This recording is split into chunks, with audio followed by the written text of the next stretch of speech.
For us, Good for you. goal-wise, nice to score, what do we get, 6? But there's parts of the game I liked, parts of the game that we can be much better at. At this point in the year, I don't believe that's a performance that's going to give us success in the playoffs.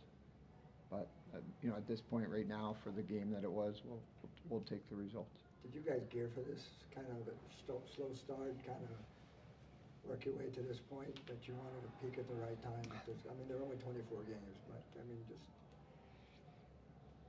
you're laughing at me. But No, I wasn't sure if Sarah would answer that. No, we had a terrible start to the season, but I thought there was games in the start of the year that we played really, really well and just didn't get the bounces or didn't get the breaks. And then as we started to turn things around, there was games where we didn't play great, but got the bounces and got the breaks. And I think it tended to even things out a lot. But early in the year, our goaltender, for example, was just trying to get some meaningful games under her belt, and our group as a team was trying to find out who we were and what type of identity we wanted to play with.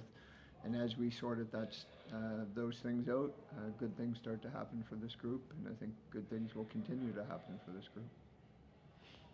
Sarah, it's your first PWHL hat trick. How does that feel? It's pretty cool. Obviously, I get to play with some pretty great players who put me in good positions to score. And it feels good. I think from a scoring perspective, I don't know if I'm like the biggest goal scorer ever, but it's nice to contribute in that way to this team. So how did you guys think you guys played overall? Did you think you dominated? Coach said there were some things you needed to work on, but overall, do you think you dominated? The shots were pretty much close, but it seemed like the ice was more tilted in their direction. In their direction, sorry? On their side, your side, meaning the ice okay. tilted. Yeah, no, I totally agree. I think there were things that we want to clean up, and we're gearing up to be in playoffs right now. And so I think our mindset and mentality have to emulate that. And going into a playoff series, I don't think the way that we played today is going to set us up for the most success. And I think that our mentality is very important right now because we talk about it all the time. We can't just make that switch as we go into a playoff series next week or the week after. And so we have to put ourselves in that mindset right now. And again, the offense was there today. The pucks were going in for us, but we have to come wave after wave and play our game.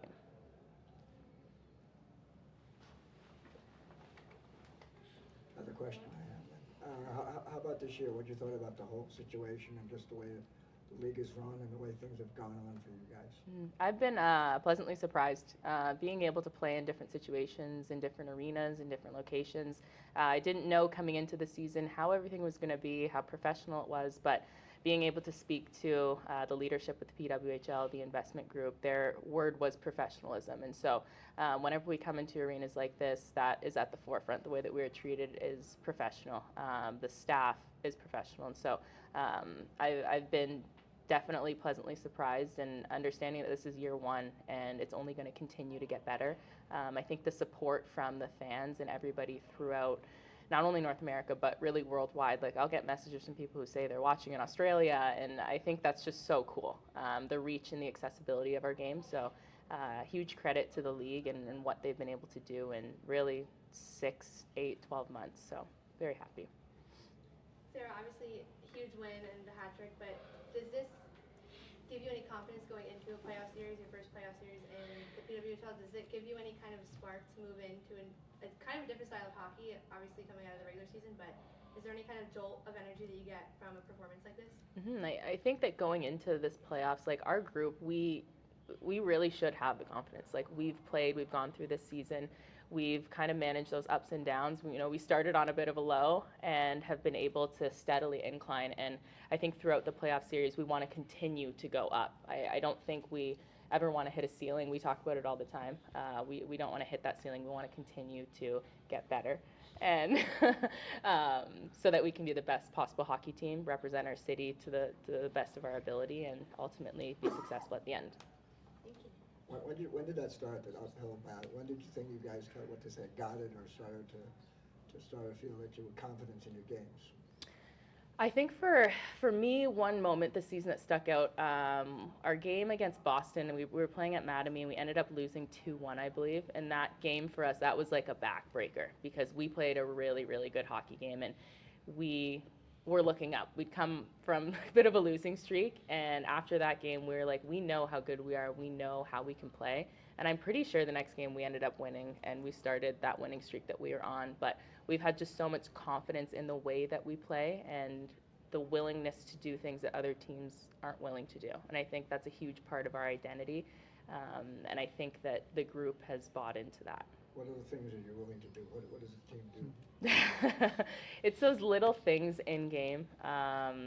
You know, stopping on pucks, getting under sticks, being tough to play against. I think if you talk to anybody in this league, that's the way that they would describe us. I know talking to some of the girls in New York, I'm very close to them, very good friends with them. And after coming out of January, February, like they didn't want to play us anymore.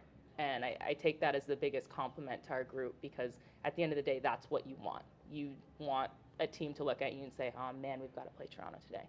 And so I think our group takes a lot of pride in that. What about the physical aspect of this game? Do you think it was more physical than you thought it would be?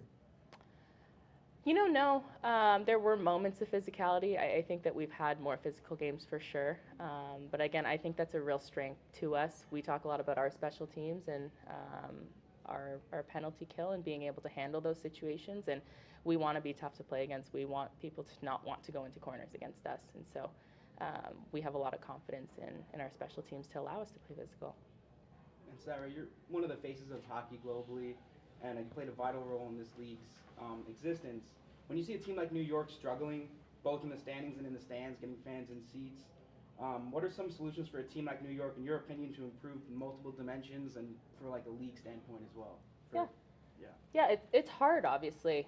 Brand new league, they're trying to figure out, you know, what location. This team's been in 3 or 4 locations, I believe, this season alone. And so just trying to figure out from that standpoint what it looks like. And obviously, I think the league has done a good job of marketing and putting the girls out there. I've seen them all over New York City and different magazines and all over social. But understanding that it is going to take time. We are a startup, and we have to consistently build and get better as a league. And so when I look at the New York team, obviously they haven't had the season that they wanted to. And, you know, I hope that for the future of this organization that they continue to get better, continue to buy in, and obviously, hopefully they'll continue to get more fans and that viewership. I don't have a specific solution, but it's going to take some trial and error. Coach, you have Minnesota and Ottawa left. How do you keep the team focused but also preparing for the playoffs? Yeah, we're not, you know, we've said it kind of since the international break. We didn't want to have to grind out those last 5 games. You know, first priority was to make the playoffs. Today, the priority was to solidify first or second place. I think with the win tonight, we solidify second place. And now with those last 2 games, one of our goals is to find a way to clinch first place so we have home ice advantage throughout the playoffs. But the priority is, you know, Sarah alluded to, is just getting better. You know, we need to improve on tonight's or this afternoon's performance if we're to be successful against Minnesota or Ottawa, but definitely to be successful against the playoffs. So we just want to get better. We want to figure out some of our line combinations, straighten out some things in the power play, continue to improve on the penalty kill, and just get better so we're in a good position come playoff time. Coach, which opponent would you like to pick for the playoffs? You expect me to answer that one? No. At this point, obviously, we're not in a position that we have to choose. So we'll let these games take care of themselves. And then I think the exciting part of that rule and getting to select your opponent, you know, the collaboration and the detail that will go into that is very important. Obviously, as an organization, we would speak about that. We'd talk with our leadership group and our athletes and see what their thoughts are. We'd dive deep into some analytics. But we're just not there at this point. If we do have the privilege or the luxury to come first, we'll sit down and have a good chat about it. So you want to talk about your second goal? You remember the play? The power play goal? Yeah. Yeah. Describe it for me. I mean, we've been doing a lot of work on our power play and trying to find different areas, different bits of movement. And I mean, Troy alluded to it a couple games ago, just about Renata and her ability to get pucks through to the net. She's just had this incredible streak of being able to do that lately. And so she got a puck through the net, and I was just screening, and it hit me and went in the net. So I tried to take the goalie's eyes away. I said I got a few tips from Spooner about being net front, and it ended up going in the net. Thank you, everybody. Thanks. Thank you. Thanks, everyone. Thank you.